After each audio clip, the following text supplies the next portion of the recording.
अखिल भारतीय गंगोत्री महासभा के मुख्य चुनाव पदाधिकारी महोदय एवं आदरणीय रंजीत बाबू सहित हमारी टीम के सभी सदस्यगण, साथ ही साथ इस धनोरा पंचायत के तमाम वासीगण, खासकर कटोरिया ग्राम एवं चायतोड़ा कैथोड़ा के निवासी हैं। बड़ी खुशी की बात है कि हम लोग इस अखिल भारतीय गंगोत्री महासभा के कार्यक्रम को लेकर आगे बढ़े हैं, जिसमें आदरणीय रतन बाबू और दिल्ली से चल के आदरणीय सुधीर बाबू भी पधार चुके हैं। साथ ही साथ चूँकि ये हमारे जाति के दिग्गज लोग हैं, आदरणीय गांधी बाबू भी तिरुपति प्रखंड ही नहीं बल्कि अपने जाति के एक दिग्गज में से एक हैं, और हमारे मनोहर मुखिया जी जो युवा हैं, आज पहली बार आमना सामना देख रहे हैं, लेकिन ग्रुप के माध्यम से हम लोग एक दूसरे को अंदर ही अंदर जान रहे थे।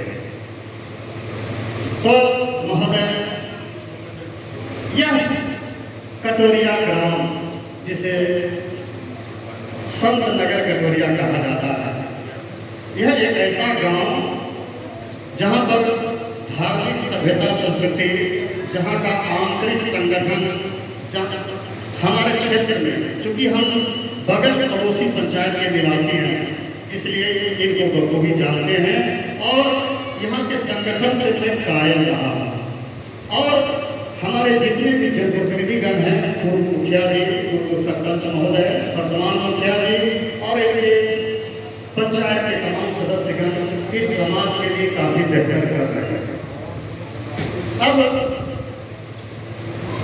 बात करें अखिल भारतीय गंगोत्री महासभा की, पूर्व वक्ता सहित हमारे मुख्य चुनाव पदाधिकारी महोदय ने कहा कि किस प्रकार से हमारी जाति की एक संगठन है और अभी भी है। ऐसा नहीं है कि वह संगठन हमारा खत्म हो गया, वह संगठन अभी भी है लेकिन निष्क्रिय है।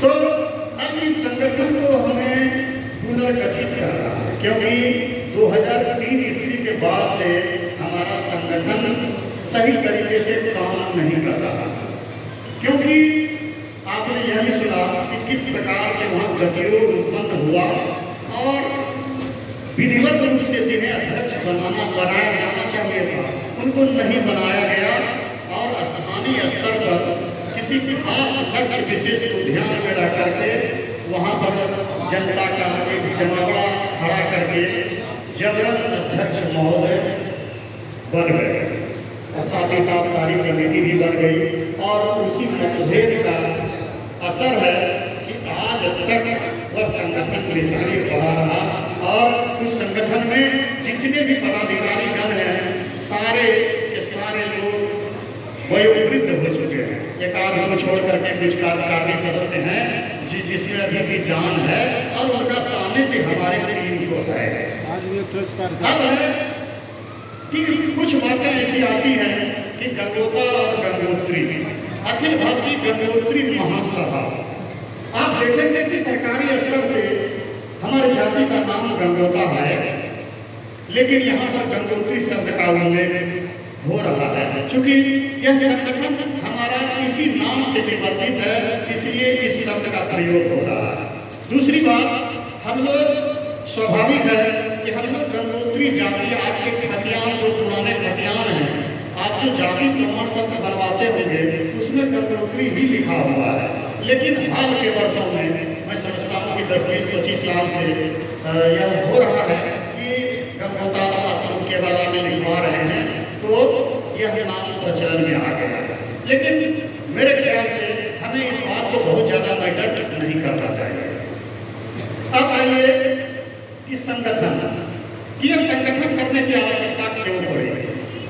संगठन करने की आवश्यकता इसलिए पड़ी कि आप ध्यान से देखेंगे, आप नजर उठा करके देखेंगे कि अलग अलग आपकी आपके गांव, आपके पंचायत में भी जितनी जातियां निवास करती हैं, आप अगर बखूबी बहुत छानबीन करेंगे तो आप पाएंगे कि उस जाति का भी संगठन है। आप उसको दो चार शब्दों में मैं कहना चाहूँगा कि आज संगठन का कमाल है कि एक संगठन जो 1925 ईस्वी में बना, जिसको कि हम लोग राष्ट्रीय स्वयं सेवक संघ के नाम से जानते हैं, जिसे शॉर्ट में RSS कहा जाता है, जिनके संगठन के बल पर आज भारत सरकार स्थापित है, उस संगठन पर चला। तो हमारा भी संगठन जो है 1924 से शुरू होकर के आज 1983-84 ईस्वी में आकर के निबंधित हुआ, और उस समय तत्कालीन जितने भी महापुरुष लोग थे उन्होंने अपने जाति को एकीकृत करने का काम किया। लेकिन मैंने अभी पत्रकार महोदय को कहा कि हमारी जाति में विस्थापन बहुत ज्यादा हुआ है। कुछ ही गांव हैं जो गंगा के दक्षिणी क्षेत्र में पड़ते हैं, जिनको कि विस्थापन का दंश नहीं झेलना पड़ता है, लेकिन और बहुसंख्यक आबादी हमारे गंगा के कारण और कोसी के कारण विस्थापन का दंश झेलती है। आप सोच सकते हैं कि गंगा माता के कोप के शिकार होने के बाद उन्हें अपने बाल बच्चों समेत सीधे सीधे अपना गांव ग्राम छोड़ना पड़ता है, तो वो विकसित कैसे होते हैं? हमें उसके लिए भी काम करना है, इसलिए भी संगठन जरूरी है। आप देखेंगे कि शैक्षणिक क्षेत्र में बहुत सारी जातियां, मैं दो जाति का नाम लेता हूँ, ये सार्वजनिक मंच है, उसके बाद भी आप देखेंगे कि दो जाति को बहुत तेज माना जाता है। हालिया 25-30 साल का सर्वे आप करेंगे, देखेंगे तो आप पाएंगे कि एक धोबी जाति होती है, बहुत तेज होता है, वह अनुसूचित जाति श्रेणी में आता है और काफी तेजी से उन्होंने विकास करके अपने कैटेगरी में वह टॉप पर चला गया है। आप अगर सरकारी नौकरी या शैक्षणिक क्षेत्र में और बुद्धिजीवी के क्षेत्र में देखेंगे तो उन्होंने बहुत ज्यादा ग्रो किया है। क्यों किया? वह इसलिए किया है कि वह 10 द्वारी जाति होती है, एक ठाकुर जाति होती है, आप देखेंगे वो बहुत तेज तबाह है। वह क्यों वो तेज होता है? इसलिए वह 10 द्वारी जाति है, वह 10 आदमी से रोज मिलता है, इसलिए उसमें वह गुण आ जाता है और वह उन्होंने भी विकास किया है, और चूंकि वह संख्या में कम है इस वजह से हमें वह दिखता नहीं है। आप हालिया देखेंगे कि ये जीतन राम मांझी जी SC समुदाय से आते हैं और उन्होंने अपने जाति के संगठन के बल पर मुख्यमंत्री के पद तक वो पहुंच गए। आप उनको बहुत कमतर लोग आंक रहे थे, लेकिन उसी जाति संगठन का देन है कि वह वहां तक पहुंचे। पहले वो विधायक बने, उसके बाद से वह मुख्यमंत्री तक पहुंचे। आपने हालिया देखा होगा कि किस प्रकार से मुकेश सहनी जाति अर्थात गोढ़ी जाति, जिसकी आबादी मात्र 3% है, उन्होंने उसमें से सिर्फ एक नेता निकल करके आए और उन्होंने मुंबई में वो काम करता था और वहीं से वो हेलीकॉप्टर लेकर के घूमना शुरू किया, अपने जाति को संगठित किया। उसके अलावा उसके जाति में कोई भी राष्ट्रीय स्तर का नेता नहीं है, उन्होंने जबरदस्त संगठन का प्रदर्शन किया और वो आज कैबिनेट मंत्री तक बने। तो ये होती है संगठन की ताकत। आप संगठन की ताकत को आप साधारण ढंग से देख सकते हैं कि आप एक छोटे से तीलिए को, एक बांस की लकड़ी, किसी भी प्रकार की लकड़ी को, एक लकड़ी को आसानी से तोड़ देता है, लेकिन लकड़ी का अगर गट्ठर एक साथ रख दिया तो उसको कोई तोड़ नहीं सकता। ये होती है संगठन की ताकत। आप मधुमक्खी का छत्ता देख रहे हैं, आप अगर एक उस पर पत्थर मारेंगे तो वो सारे मधुमक्खी मिलकर के वो हमला करके अपने बचाव में, वो शक्ति का प्रदर्शन है। आपको पशु पक्षी जानवर सभी में आपको ये संगठन का गुण दिखेगा, आप ध्यान से देखेंगे और वो संगठन एक साथ चलते हैं। तो हम एक मनुष्य हैं, एक विवेकशील प्राणी है, तो हमको क्या करना चाहिए? हमको निश्चित रूप से संगठन में चलना चाहिए। बहुत से लोग ये सोच रहे होंगे कि संगठन होने से क्या होता है, कुछ लोग अपना नेतागिरी करेंगे, कुछ लोग चंदा उगाही करेंगे और अपना पेट भर लेंगे, अपना नेता बन लेंगे और हमारा कोई काम नहीं करेंगे। मैं उनके लिए कहना चाहता हूँ कि जिस प्रकार सरकार का यह कंसेप्ट है कि विकास की अवधारणा को जमीन तक ले जाने के लिए एक निचले त्रिस्तरीय पंचायत चुनाव के जरिए सबसे न्यूनतम इकाई वार्ड मेंबर के रूप में खड़ा किया गया है, जो अपने वार्ड की छोटे छोटे समस्याओं को रख करके मुखिया के लिए ग्राम पंचायत सभा यानी ग्राम पंचायत सभा में अपना पक्ष अधिकारी उसको उस पर काम करते हैं, तो उसके वार्ड का विकास होता है। ठीक उसी कंसेप्ट के तहत हम लोगों ने भी पहले ऐसा महासभा में नहीं था, लेकिन यह संशोधन रूप में लाया गया है कि हम लोग जमीनी स्तर पर संगठन को ले जाए, क्योंकि आमतौर पर महासभा में पुराने समय में जितने दिग्गज लोग हुआ करते थे, संगठन पहले ऊपर से चल रहा, वो दौर अलग है। कहते हैं कि देश काल परिस्थिति के अनुरूप निर्णय लेना चाहिए। आज वह स्थिति है कि हम लोग विकसित हुए हैं, हम लोगों में भी शिक्षा आई है, हम लोगों का राजनीतिक जो सुचिता ऐसी है कि हम लोग सांसद बना ले रहे हैं, विधायक बना ले रहे हैं, तो इससे लोगों को समझ मिल रही है कि इन लोगों का संगठन इतना बढ़िया है कि ये लोग कितनों कुछ हो जाए अपने जाति को ही वोट करते हैं। यह हमारी ताकत है, इसको हमें नहीं भूलना चाहिए और आने वाले समय में भी नहीं भूलना चाहिए।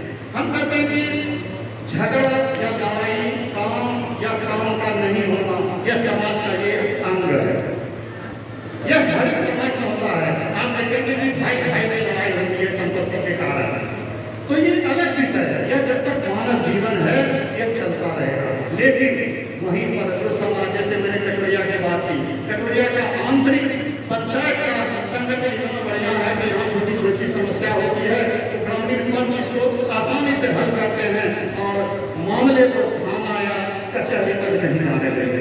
यह अपने आप में कितनी बड़ी बात है, ये सिर्फ संगठन का कमाल है। ये कटोरिया ग्रामवासी काली मेला शानदार तरीके से करते हैं, जब भी यज्ञ करने की बात आती है तुरंत ये लोग तैयार होते हैं, सब कुछ कर देते हैं। तो इनसे प्रेरणा लेने की जरूरत है। और इस बीच में और ये कहना चाहूँगा कि आप लोगों को घबराने की जरूरत नहीं है कि हमारे जाति में और भी संगठन हैं। संगठन है तो अच्छी बात है, वो भी अपने जाति के लिए ही काम कर रहे हैं। गलती महासभा की है, महासभा कार्य रूप में नहीं रही, इस कारण से और संगठन खड़ा हो गया। अब वो काम कर रहे हैं, जो भी उनको हो रहा है उसमें भी पदाधिकारी जो है हमारी जाति के ही हैं, उनको जो भी उनका जो नियम कानून कहता है उस अनुरूप वो चल रहे हैं और जो कुछ भी हो रहा है। लेकिन कुछ न कुछ यह मेरा मानना है कि जितना होना चाहिए वह नहीं हो रहा, कुछ न कुछ पारदर्शिता की कमी है। महासभा में भी वह पारदर्शिता की कमी रही जिसका भी खामियाजा हम लोग भुगत रहे हैं। तो हम लोगों ने सोचा कि क्यों नहीं हम लोग जमीनी स्तर पर जाएं और गाँव पंचायत जा करके संगठन खड़ा करें। ये गरीब से गरीब पढ़ा लिखा युवक हो, सब लोग बोलने का मौका दिया जाए और न्यूनतम रूप से 21 आदमी का संगठन खड़ा करके उस 21 आदमी के द्वारा महासभा तक सारी बातों को पहुंचाए। और महासभा के लिए क्या क्या करेगी? महासभा आपके शैक्षणिक ढांचे को मजबूत करेगी, महासभा आपके आर्थिक ढांचे को मजबूत करेगी, महासभा आपके सांस्कृतिक ढांचे को मजबूत करेगी, आपके द्वारा जो राजनीति में आपने जो अपना जज्बा और हौसला दिखाया है उसको मजबूत करने का काम करेगी। ये लेकिन जब जाएगा आपके असर से, अंतिम रूप से यह जो पंचायत लेवल की कमेटी है यही सारा काम करेगी। यह जो 21 आदमी न्यूनतम होंगे लोग, तो वो क्या करेंगे? वो अपने पंचायत से वही मुख्य सदस्य होंगे, वही लोग फिर प्रखंड लेवल का संगठन तैयार करेंगे, फिर जिला लेवल का संगठन तैयार करेंगे और उसके बाद महासभा तक जाएंगे। किसी भी प्रकार से कहीं भी स्थानीय स्तर पर कोई भी व्यक्ति यह चाहेगा कि जबरन हम जो है कि कहीं अगर चल रहा है तो हम भीड़ खड़ा करके वोट करके महासभा के अध्यक्ष बन जाएं, यह ऐसा संभव नहीं होगा, क्योंकि यह प्रत्यक्ष वोटिंग होगा। प्रत्यक्ष वोटिंग केवल पंचायत का होगा, पंचायत से ऊपर जो बढ़ेंगे वो अप्रत्यक्ष रूप से महासभा का गठन होगा और यह विधिवत रूप से काम करेगा। इसलिए अगर मैं तो चाह रहा था कि ग्रामीण स्तर से पंचायत स्तर से लोग हम लोगों पर अंकुर उठावे, हमारी आलोचना में यदि उन्होंने जो कुछ भी कहीं सुना था कि अगर कोई गलती दिख रही है तो आप उजागर करें, हम लोग उसमें सुधार करने का प्रयास करेंगे और ये कारवां हमारा चलता रहेगा। और आप देखेंगे कि जो भी बुद्धिजीवी अपने जाति के प्रति जिनमें समर्पण की भावना है वो हमारे इस संगठन का जो व्हाट्सएप ग्रुप है उसमें जरूर शामिल हों और आगे बढ़ने का काम करने के लिए इस संगठन को आगे बढ़ाने का काम करें और जिनको भी जैसे भी मदद करना हो कि अलग अलग जो भी पंचायत बचे हुए हैं वहाँ पर काम करना है। यह बात को मन में नहीं सोचना है कि हम लोग अगर 100 पंचायत है तो 100 पंचायत तक पहुँचने में हमको बहुत समय लगेगा। जहाँ संगठन का चुनाव हो गया है वहाँ पर थोड़ी निष्क्रियता भी आएगी, लेकिन धैर्य रखने की आवश्यकता है। वह इसलिए कि हम लोग जब जमीनी स्तर पर जाते हैं तो वहाँ के युवा, वहाँ के नर, वहाँ के नारी, बच्चे सभी यह जज्बा उत्पन्न होता है कि हमें भी संगठन में आना चाहिए, हमको भी अपने जाति के लिए कुछ करना चाहिए। जाति ऐसा चीज है जो जन्म जैसा शुरू होकर मरने के बाद तक भी खत्म नहीं होती, अर्थात जाति है कि जाति नहीं। इसलिए कहने के लिए तो बहुत कुछ है। हम किसी भी समाज के आंतरिक ढांचे में छेद करने के लिए नहीं आए। यदि कटोरिया ग्राम में और भी कई जातियां निवास करती हैं, आपका अपना समाज है, उसमें किसी भी प्रकार का गतिरोध नहीं होना चाहिए। आप बहुसंख्यक हैं, आपको अपने जाति के लिए काम जरूर करना है, लेकिन दूसरे जाति को भी क्षति ना हो, इस बात का भी ध्यान रखना है। इसलिए बंधुओं, समय को ध्यान में रखते हुए हमारे पास और भी दिग्गज वक्ता हैं और फिर कभी दूसरे अन्य शेष विषयों पर मैं बात करूंगा। आज के लिए बस इतना ही। बहुत बहुत धन्यवाद। जय गंगोत्री।